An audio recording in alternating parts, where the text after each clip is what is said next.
Hello, listeners. Welcome to Social Skills Coaching, where you become more likable, more charismatic, and more productive. Today is March 13th, 2024. We're diving into another section of Patrick King's Conversation Skills Training today, focusing on bad communication habits to avoid. Curious how it works? Tune in to learn how this simple strategy can create strong connections and leave a lasting impression. For more tips on effective communication, check out Patrick King's book or visit his website at bit.ly/PK Consulting. Let's get started.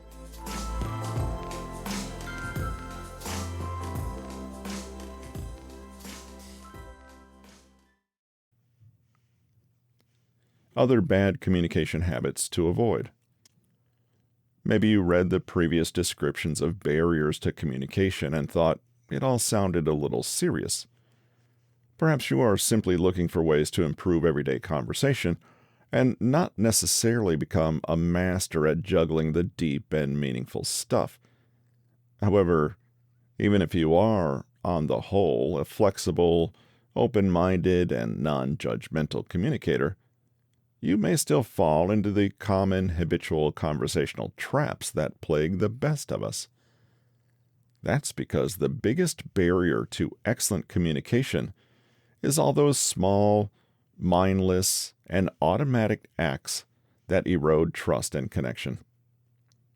Granted, these conversational habits don't mean that you have psychological issues with prejudice or a deep-seated need for control, but in a way, knee-jerk habits like these are worse because they're usually invisible, unconscious, and may even be encouraged by your general environment. Before we take an earnest look at what we should be doing to become better communicators, let's explore a few more things not to do. Human life is largely comprised of conversations. Every relationship, every human interaction, every job, everything at some point requires you to encounter and engage with another human being. And whether you fancy yourself a world-class communicator or would sooner send an email than deal with face-to-face discussion, chances are you have at least a few terrible communication habits that drive people nuts. Yes, even you. Now, the following habits won't cause major blowouts or serious miscommunication, and they're not the end of the world, but they're good, low-hanging fruit to begin with as we embark on sharpening our communication skills. Constantly interrupting. Maybe you interrupt because you're excited by what the other person just said. You simply have to interject and say your thing. Maybe you interrupt because unconsciously you think that what you have to say is more urgent or more important. Maybe you're doing it because you're rushing the conversation along, having already jumped to conclusions about what the other person means and made your judgments about it. In any case, it doesn't matter why you do it, only that it makes the other person feel awful. It's understandable. You want to be heard, but so do they. Take it a step further and don't even think about interrupting. You know what this means. When you are suddenly more interested in your own response to what's being said than listening to what's being said, it shows. The other person can tell that your attention has suddenly moved inward, and you are preparing a response. A good habit is this. After someone stops speaking, pause, and count slowly to 3 in your head. This sends the message, I'm here, I'm paying attention, and I care about what you have to say. And lets the other person know they don't have to rush to get a word in, and that you are respectful enough to pause to process what they're saying. Multitasking. A conversation merits more than the few glances you can muster when you finally tear your eyes away from your iPhone. We are probably all guilty of the practice of multitasking, at least occasionally. No matter how insignificant or pointless your interactions may appear, you must be there for them. In other words, you can't mindlessly check your phone or run through your grocery list. Pay close attention to the people you're talking to. Using qualifiers. Not to be rude or offensive, but this could be a horrible idea, but I know what you're thinking, but qualifiers, i.e., little expressions said before or after a statement with the intention of softening or mitigating that statement, certainly have their place. Overusing them, though, can be pretty annoying. Why? In the right circumstances, they can come across as condescending and unneeded. Remember the manipulative communication style? Nobody wants to feel like they're being managed or handled. If you go to great lengths to use qualifiers, it may stir up feelings of mistrust in your listener, who could wonder why you're not just being direct. Remind yourself that the word "but" is kind of magical. People tend to discount everything that came before that word.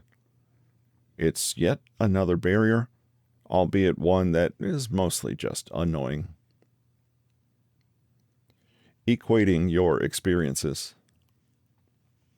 In Chapter 4, we'll look more closely at mastering the emotional aspects of effective communication. But for now, it's enough to banish this single, meaningless phrase from your repertoire. I know exactly how you feel. It's even worse if you then proceed to tell a lengthy story about a time when you felt similarly, despite the fact that the two situations are completely dissimilar. Keep in mind that every person's journey is unique. It's good that you're making an effort to be empathetic, but think about it from the other side. Has hearing about someone else's hard time ever made you feel less unhappy about your own troubles? Probably not. Whether you can understand another person's experiences or not is irrelevant. Almost always, it will not feel good for them to hear it. Floundering. We've all encountered people who ramble on without a point, as though they like the sound of their own voices. If you have a tendency to do this yourself, constantly try to remember how mind-numbing it is to be on the receiving end. Floundering and waffling on and on is usually a bad habit we get into when we're nervous or unconsciously afraid that something bad will happen, unless we keep performing and filling the silence. But like every other poor communication strategy listed here, it doesn't work. The more we talk, the less people listen. Think carefully, say what you need to say, and be straightforward and succinct when you talk. Have faith that you've been heard, and if you haven't been heard, just let it go, because it's likely that you would not have convinced anyone to care or understand simply by going on ad nauseum. Waiting instead of listening. Everyone knows they should be a good listener. To be honest, most of us are better at acting the role of good listener than actually being one. Rather than listening with all our attention to what we're told, we're really just waiting our turn. Worse, we might be listening with an agenda, discarding what doesn't fit the agenda, hearing what we like, and spending the next few minutes drafting a witty response, just as soon as the other person stops talking. If this is a bad habit to break, remind yourself of the fact that people can usually tell when you're not listening. It's not easy to hide, and it makes you appear selfish, disinterested, and unkind. Fluff and filler words. Padding out your speech with filler words may be more or less acceptable depending on your age, culture, and social situation, but it's almost always better to avoid it entirely. Filler words are things like ah, okay, like, you know, you see, right, kinda, so, actually, and so on. You may, in fact, have your own personal verbal tick. For example, some people have a strange habit of ending every sentence with a dangling "so" that doesn't go anywhere. Others will liberally sprinkle like or everywhere. Still, others will have overused turns of phrase that add nothing at all to the message. For example, the woman who ends every simple phrase with, "if that makes sense," or the guy who cannot open his mouth without saying, "yeah, well." Try this challenge for yourself. Once you've identified your own pet filler words, try to consciously replace them with plain old silence. Just say nothing, and pause until you can say something that isn't a filler word. If you can be mindful enough to do this in the moment, you may be surprised at just how polished and put together you come across. You don't have to say anything profound. Just remove the filler words, and you automatically seem more self-assured, authoritative, and sophisticated. Note, of course, that if you deliberately don't want to appear that way, then ignore this advice. So, interrupting, being distracted, trying to make every conversation about you, all these smaller conversation-killing habits are actually expressions of one deeper, bigger problem: conversational narcissism. We are all guilty of this to some extent. A conversation is about two people. Even beyond that, a good conversation is one where both people have actively participated and both have connected with one another. That simply means that to the extent you are focusing only on yourself, the conversation will be lacking somehow. The more you can focus on the other person, the better the conversation will be. This realization seems pretty obvious on the face of it. You look around, and you'll notice that almost all cases of miscommunication or failed connection come from, in one way or another, conversational narcissism. Whether the obstacles are psychological, behavioral, or just bad habits we've fallen into, if they put us at the center and cause us to forget the other person and their perspective, then our communication will never be everything it has the potential to be. The Rapport Game. Imagine you're sitting across the street from a cafe and watching 3 tables, each with 2 people having a conversation. At table A, both people are leaning in together, seemingly mimicking one another's facial expressions and hand gestures, while at table B, the people talking are looking very serious and low energy. But they've both leaned back in their chairs and, just like table A, seem to be mirroring one another's behavior. Table C is different.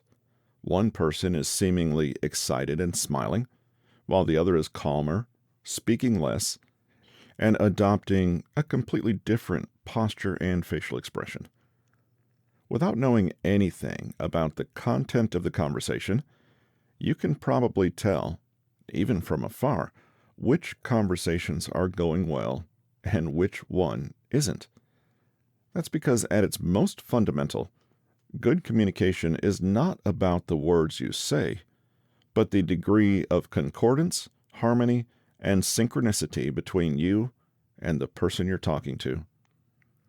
So this is exactly our next pit stop on our journey to becoming better communicators. Mirroring and matching. Have you ever actually wondered what chemistry is? That fizzle of energy and connection between two people is something that's difficult to describe, but you definitely know it when you feel it. However mysterious it feels, this chemistry is actually well explained as an evolutionary adaptation that has helped our species bond, connect, and establish trust, even before we developed verbal language. Mirroring and matching doesn't need much explanation. You've seen it with your own eyes. When we match and mirror, we mimic not just what others say, but how they say it, the words they use, their accents, turns of phrase, gestures, posture, voice tone, pitch and volume, and facial expressions. Here's the thing. We all instinctively know how to mirror and match.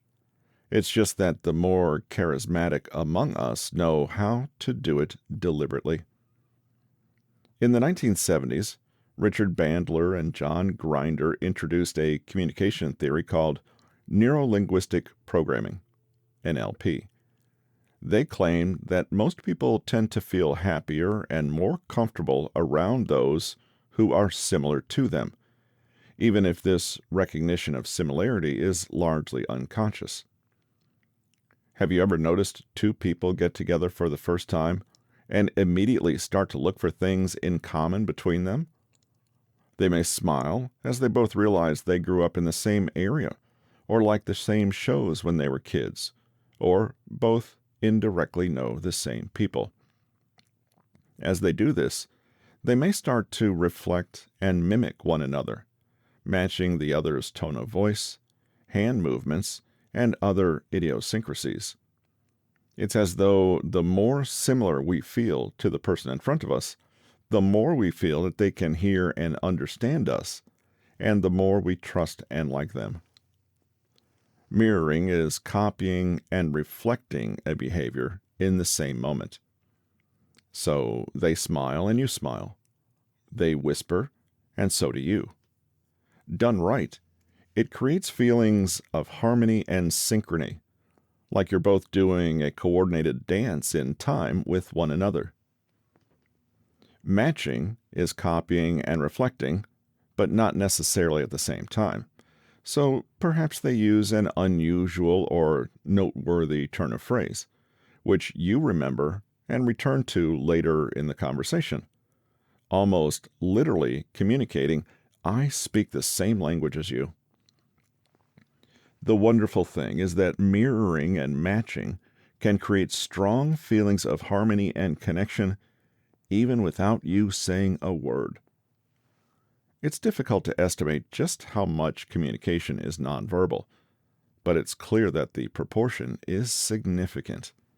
Whether you're meeting someone new, talking to an old friend, or trying to navigate a prickly conflict, matching and mirroring is a great skill to master, since it always gives you a solid base on which to build. There are three main ways to build rapport by using matching and mirroring. Way 1. Match and mirror external communication cues. Body language and nonverbal communication are prior to verbal communication. If you adopt the same posture as the person in front of you, you duplicate their experience in your own body and can understand more about their position, literally.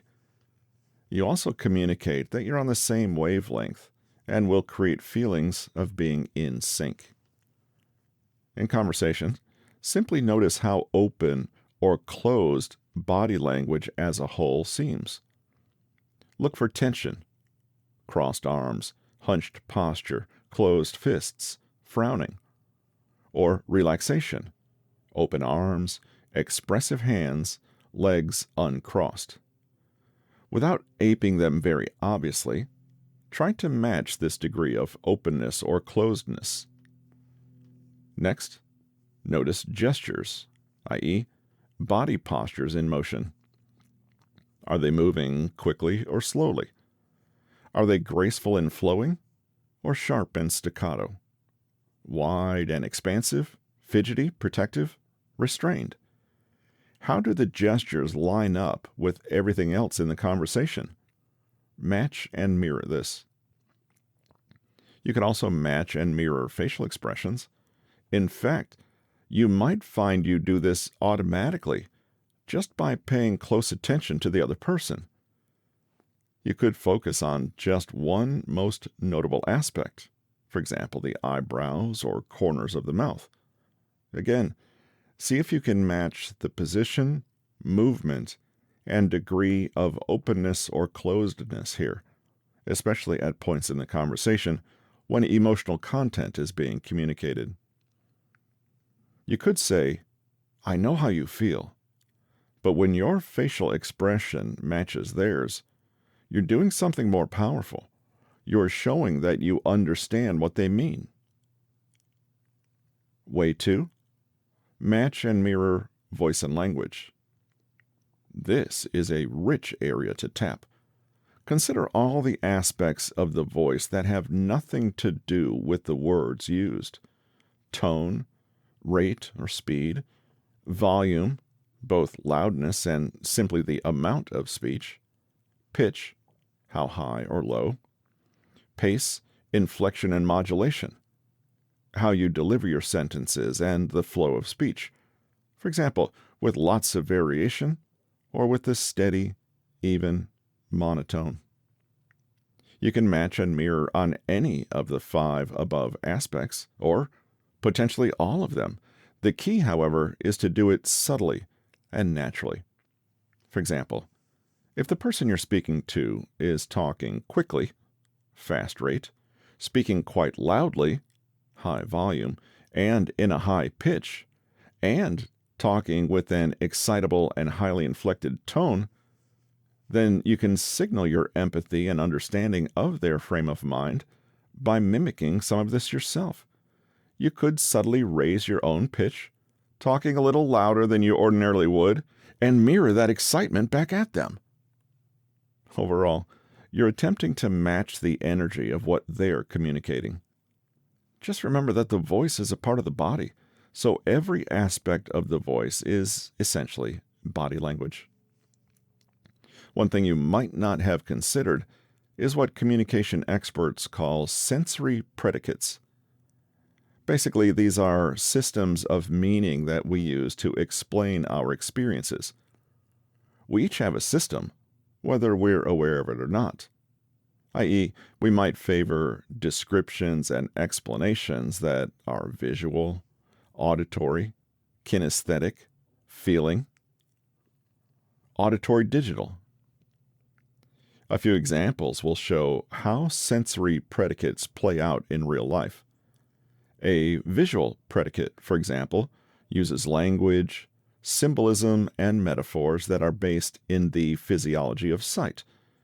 So you might pepper your speech with terms like picture this, look, view, bright, reveal, short-sighted, paint a picture, I can see, clear, dim, etc.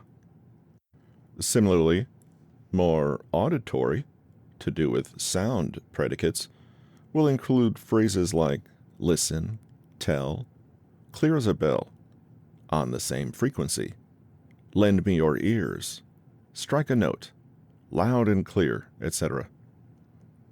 Kinesthetic and feeling predicates may overlap somewhat and mix both meanings of the word feel.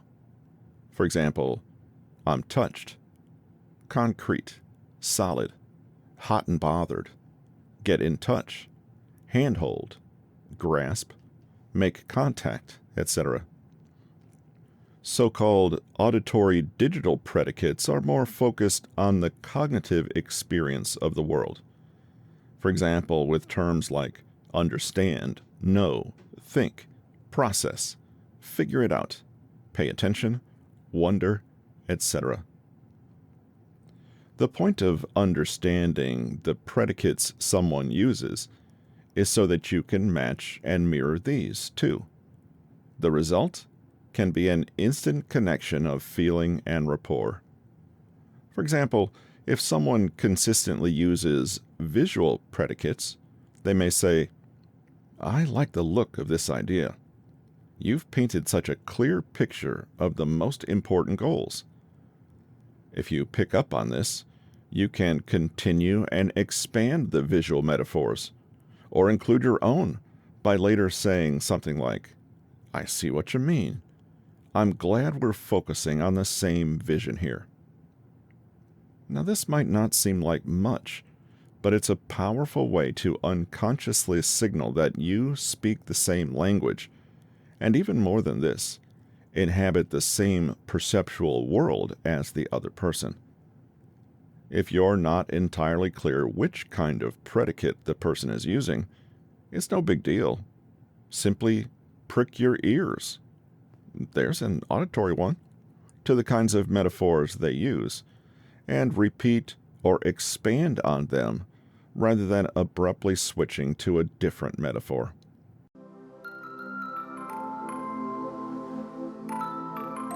So, now you know. Ditch the "I know exactly how you feel" and start mirroring and matching. It's a powerful tool for building connection, and remember, good communication is about showing you understand, not just saying it. Thanks for joining us on Social Skills Coaching. We'll see you next Wednesday.